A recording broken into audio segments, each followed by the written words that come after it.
We're back on Horse Sense. It's been a little while since Bailey and I saw you, but we've got Saratoga coming up and Belmont at Saratoga to start. They've got 4 good days of racing there. We'll talk about a couple of the big races on the 4th of July.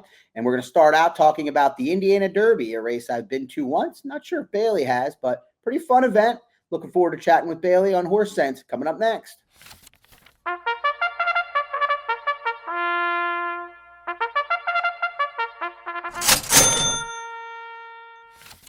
Welcome back to another episode of Horse Sense. And man, like Scott said, it has been a little while since we've jumped on here. And personally, I am very proud to say that I missed it sitting here and talking down with you, Scott. It is one of the highlights of my week every week.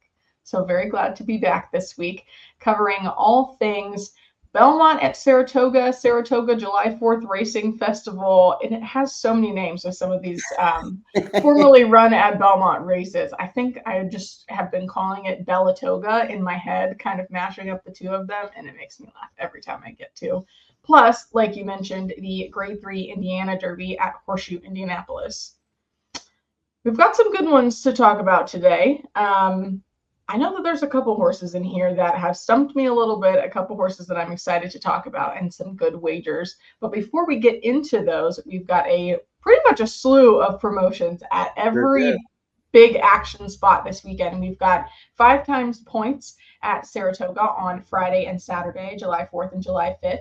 We've got a bet 100 get 10 offer at Prairie Meadows for their big Iowa Derby, Iowa Oaks, Iowa Sprint cards that they've got going on this weekend. We won't get to touch on those in today's podcast, but there should be some content and some promotions on those on the First Bet website. And we'll talk about it on first call podcast as well. Yes, thank you so much for letting people know about JP's podcast that you're going to be on. You guys are doing that today, right? This is Thursday. Yeah, later today. That'll be up. You'll be able to watch that on social media or YouTube later on. I think we'll probably record in a few hours. We're recording this one right when Bailey gets up. I appreciate that. Bright and early, 6 a.m. It's not 6 a.m. Don't worry about what that. What are we have more? We have, you mentioned I interrupted you, but we have the Iowa promos. We have the Bellatoga, as you like to pretend to call it. Bellatoga, I call it Belmont at Aqueduct at Saratoga. That's a good one. And what else? I know what else because I wrote on one of them this morning. Well, thank goodness. And then to finish off the weekend here, only on Saturday, is a $2,500 pick 4 hit and split, late pick 4 hit and split on the late pick 4 at Horseshoe, Indianapolis for that Indiana Derby card. That starts in races 10 through 13, and should be a pretty good sequence. How did you feel about it when you were writing your stuff this morning? Yeah, I've had this is, I don't talk about a lot of cards like, oh, I've had success or whatever, but a couple of good years in these late sequences. This year, I don't know how strong I feel about the whole sequence. There's a Indiana State bred turf race that I think I have a creative opinion in. But Indiana Derby's fun. We'll talk about that, obviously, once we get done promoting our company here. But, yeah, it's a little bit of underwhelming from, a spread perspective, people that like to play horizontals. I'm going to play a little bit more tight and maybe try to hit it a couple times. There you go. We'd love to see it. What kind of tournaments do we have going on this weekend? Yeah, kind of a reboot, if you will, to some extent, but we've got the $1,000 BCBC qualifier coming up on Saturday. So best of luck to all those in there. And then we're kicking into, the summer tournaments. They'll be coming up soon. We'll talk more about them. But as always, just check out the tournaments tab on Xpressbet. Most of you that are involved, know where to go and know the terrain by now. But I got into playing tournaments, a little bit more recently from the cash perspective and have really been enjoying it. And then also with the holiday, I'd be around to do spaces this Saturday. But kind of the way the racing shakes up and the holiday, I don't expect social media and people to be too active. So we're going to start Saratoga summer spaces for Shappy Hour starting next week. So looking forward to that throughout the summer. Well, we both teased and did a little more of it of the Indiana Derby. One of the, derbies that I kind of enjoy most, I guess, over the years, partially because I've been there, partially because it always has a good representation of the Kentucky Colony horses that I follow so much throughout the year. And, you get a good mix here. We've got a couple of the old shooters, if you will. Cole Battle, Publisher, both did not run great in the Derby, but, ran competitively in some of those mediocre Oaklawn major preps this season. Chunk of Gold is scratched. Trainer Ethan West is not going to run him back quickly after the runner-up effort in the Ohio Derby. He'll probably run in the Ellis Park Derby or West Virginia Derby, according to Daily Racing Form's Marcus Hirsch. You've got Instant Replay, who's coming off a pair of wins, but against lesser, and he lacks speed.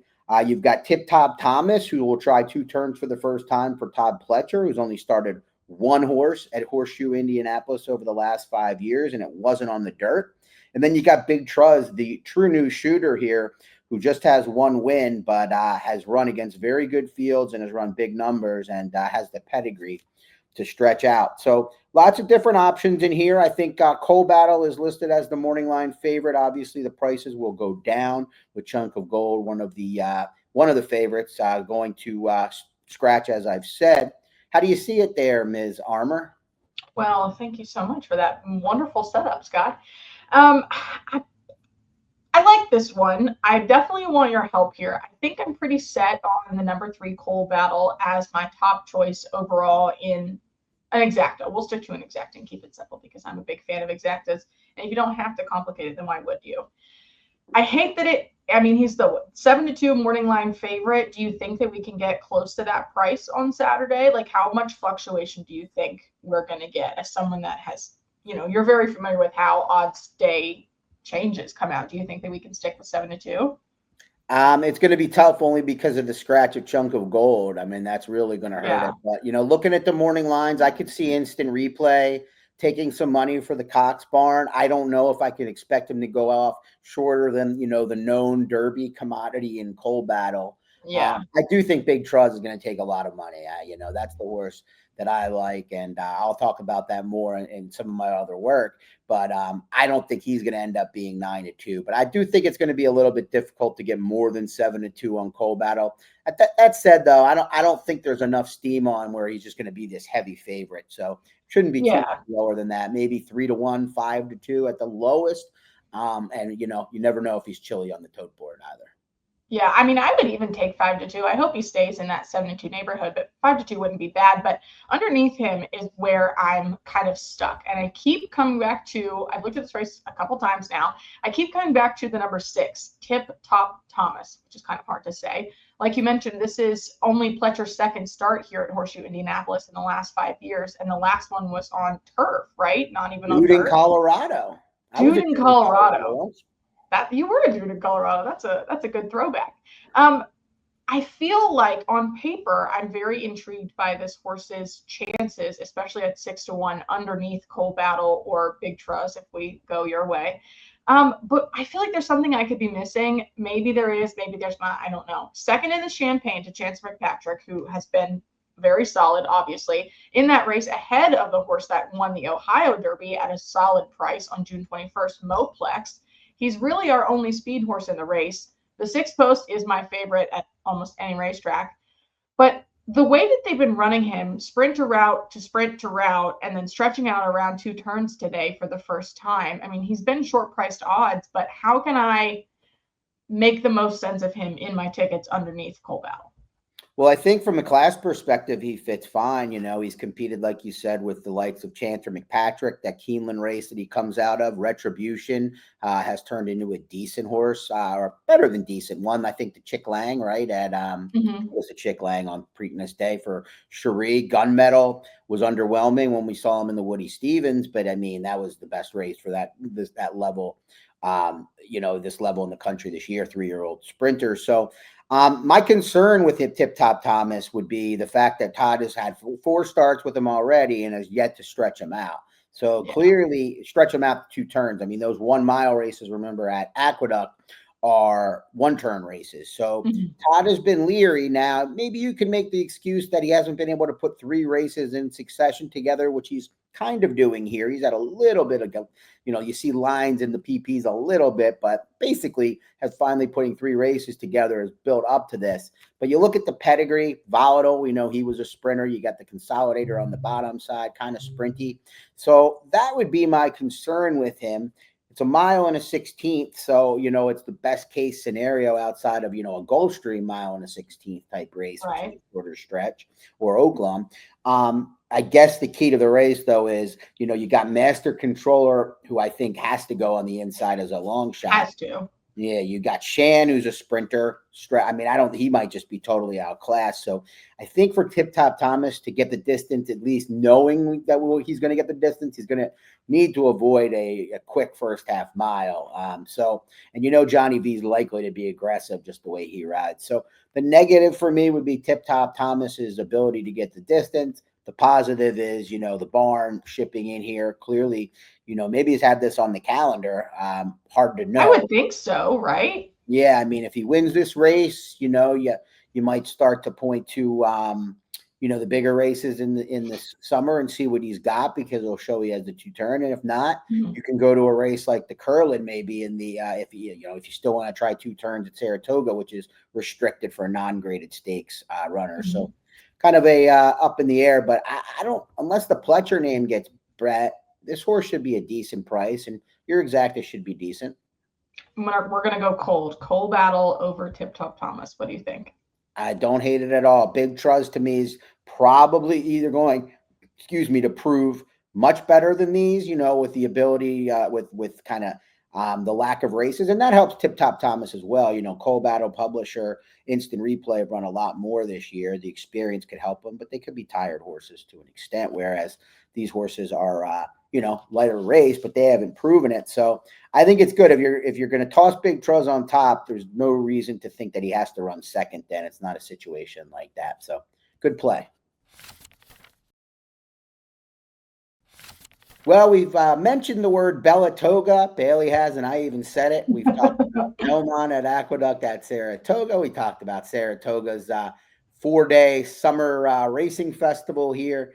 But we haven't talked about the races yet, and that's usually what you came for.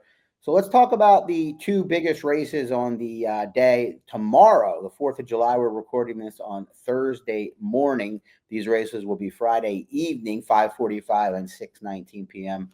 respectively. And the first of those is the Belmont Derby, the Grade 1 feature, $750K, followed by the Grade 2 Suburban, $400K, mile and a quarter on the dirt.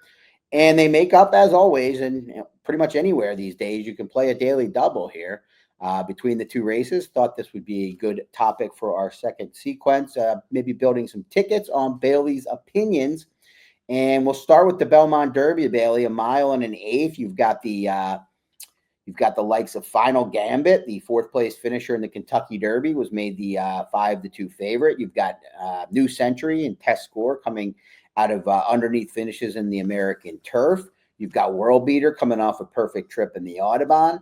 I think Flying Mohawk has been scratched. I saw that he. I haven't heard that. He had I saw Jason Worth, the owner of 2A Racing, compliment Whit and his team. I think he had a collar, something that emergency. Oh no. Something, but he's fine. He's fine, is what I hear. Guy. So I don't want to. I don't have that in front of me, so don't want to. But he is out of this race. And then you have the Chad Brown at 12-1, an early adopter, and you've got the Likely Lone Speed in number 1 Tank at 12-1. We'll see if we get that price. But what say you in the Belmont? Fingers crossed that we can get that price on Tank. You have definitely turned me on to daily doubles as a pretty consistent, multi-race wager that I'll start to play. Daily doubles, I feel like, I don't know, maybe I kind of forgot that they existed, but wasn't as drawn to them. You can get so caught up in the hype of a pick 4, pick 5, pick 6, but they're so hard to hit, obviously, for a reason when you're putting that many races together. And I think that I didn't pay enough attention to the humble daily double. So we're coming back around to that. And I'm going to start out with probably my top choice in this race is the Rail Horse Tank that you mentioned at that 12-1 morning line. Lone Speed on the rail for me is always going to be one that I'm going to go to like a dang moth to a flame, honestly. I don't think that you can really go wrong with it, at least to start out when you're looking at angles. in my personal opinion. Now, this is a pretty solid step up in class for him, but he is showing those improving buyers. 83 starts back, 82, 87. Hopefully he can run at least a 90 or 92 on Friday. I almost said on tomorrow, and that doesn't make any sense. On Friday in the Belmont Derby. I really like the improving pattern that he's been in. These Carlos David horses don't ship up here super often. So for him to come up and be at this solid price, he'll absolutely be included on my ticket. Along with him, and this is where I want some input from you, obviously, and hopefully our listeners can provide some color in their handicapping as well. The number 4 New Century and the number 5 Test Score that you mentioned. New Century has been training over the Turfway Synthetic since the end of May. So he's been here for a long time after being in Andrew Balding's barn over in the UK. He was last out like barely even a length and a half off of turf.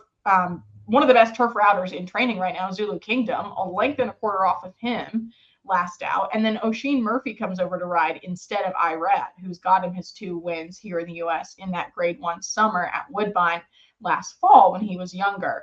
So Oisin coming over tells me that they're very keen on this one, especially at this $750,000 purse level.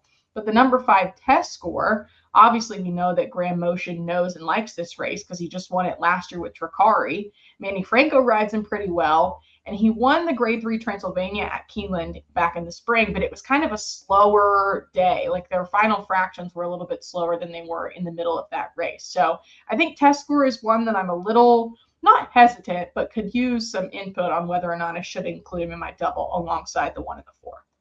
Well, I can quickly analyze your thoughts on the race. I agree that Tank has a serious chance at his from his inside draw because of the lone speed. My biggest concern is, getting the mile and an 1/8 against this level of competition. Yeah. That is much different than the mile and a 16th turf races down at Gulfstream Park. I have no reason to say for certain that he can't, but I'd say if I had to bet on whether he's going to get better or worse at a mile and an 1/8, I'd be pretty surprised based on pedigree and whatnot if he gets better, but he might not have to. But that said, he's a good enough price that it's going to give you a little bit of a flexibility in playing the double, which is going to be pretty specific in this case because we're going to be a heavy favorite in the next race, which we'll get to, and how you structure this race is going to be a lot based on your opinion in there. Right. Of the 2 New Century and Test Score, good points on Murphy coming over, and this horse may be getting settled in here, but he had been over here before. I think he's going to take more money than Test Score, and I thought Test Score ran significantly better than him last time. I know on paper it doesn't look like it. They basically hit the wire together in the American Turf, won by Zulu Kingdom, but Test Score was down on a very questionable dead rail, which we've seen over the years at Churchill on these Derby Day cards and whatnot. If it's wet out there, the inside is not the place to be. Mm-hmm. And I thought Test Score showed me a lot because, like you, I was not overly impressed with the Transylvania, and I didn't like him in that race. Fortunately, I didn't like Zulu Kingdom at the price either. But for me, I like Test Score most in this race, and I like Tank second. But the key here, and let's talk about it, is the Suburban in your opinion. And if you're against the favorite in here, it's going to open up more options. If you're on the favorite in here who is locked, it's going to maybe make you shrink down from 3 to 1 or 2. But the Suburban mile and a quarter does feature a lock to Todd Pletcher runner.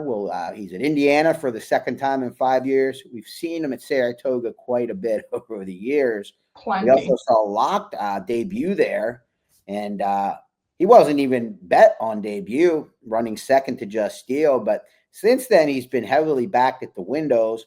He's been consistent, and he really put on a show out in Southern California in the Big Cap. Mm-hmm. Kind of at that point, that's the best race of the year, and it still might be. He ran a huge number on all metrics, very impressive, putting on the blinkers for the first time. Then he comes back 2 months later, though, and he's absolutely terrible on the Ali Sheba, albeit without a good setup. So it's a tough read here. He gets some class relief without question. Doesn't face Fierceness and Most Wanted. Fierceness is stablemate. But I don't know. To me, is Will Lock run his race at Santa Anita or close? If not, he might be a little vulnerable. How do you see it? I wish that I had a better, smarter opinion. For me, it's all locked here. I mean, I think that this is his home turf, Pletcher's home turf. I think that all of that shipping around, with the exception of the San Antonio form, which, like you said, was great. I don't think that he really likes being away from home, so to speak, that much. And this is one, he's been kind of hot and cold, right? I mean, we've seen some really impressive efforts from him, but then we've also seen some pretty head scratching races. Obviously, Pletcher knows what he's doing with this race, has won it the past 3 years in a row. I think that he really likes his distance and really likes this racetrack. So I'm going to single him in the second leg of my double. Kind of intrigued by Phileas Fogg on the rail here as one of your better speed horses, just like we have in the Belmont Derby the race before. But I don't know that you're going to get 2 rail winners like that back to backs. That's just that's my weird gut like intuition. That's not a serious handicapping angle. I just don't think that those things repeat themselves on 2 different surfaces. So I'm going to try to take a couple in the leg before, but then single unlocked here. Well, that kind of puts you in a position, and the good news is you can look at the daily double will pays, the probables, at least get a good idea, hopefully, before the the last minute or two to see what you expect these to pay. But I do think there's very little way you can accept 3x1 when you're using locked, and you'll even be able to do the math yourself and see. Even just New Century test square to lock is not a good wager, because when you win, you just don't win much. And when you lose the same amount of you lose on any wager. Right. So I would say, if Tank is your main opinion in the race, play a cold double and that's it. You're that confident in lock. Maybe you don't need to bet to win on Tank, or maybe oftentimes that double with non-favorites is going to pay significantly more. So that's a thought. Or weight them. But I would definitely, without question, make a decision on New Century and test score. I guess the exception to, I wouldn't use them both under any circumstances, but look at the odds. Maybe Final Gambit is getting hammered because of his class, but I don't necessarily think that's going to happen in here with no real turf form.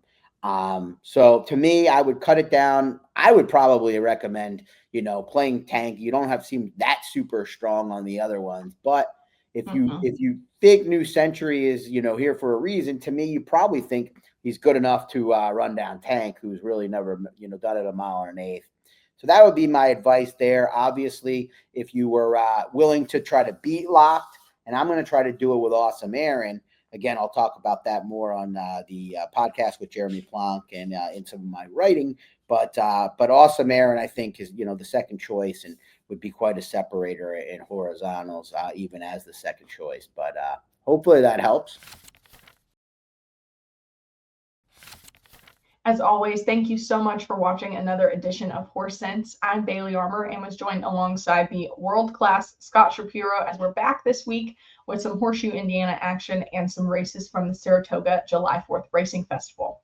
Make sure that you check out all those promotions I mentioned at the beginning of today's video in the promos tab in the HorseBet app or the promo section of the Xpressbet website. And check out all of the content that we've going along around these promotions and races this weekend. Happy July 4th and good luck.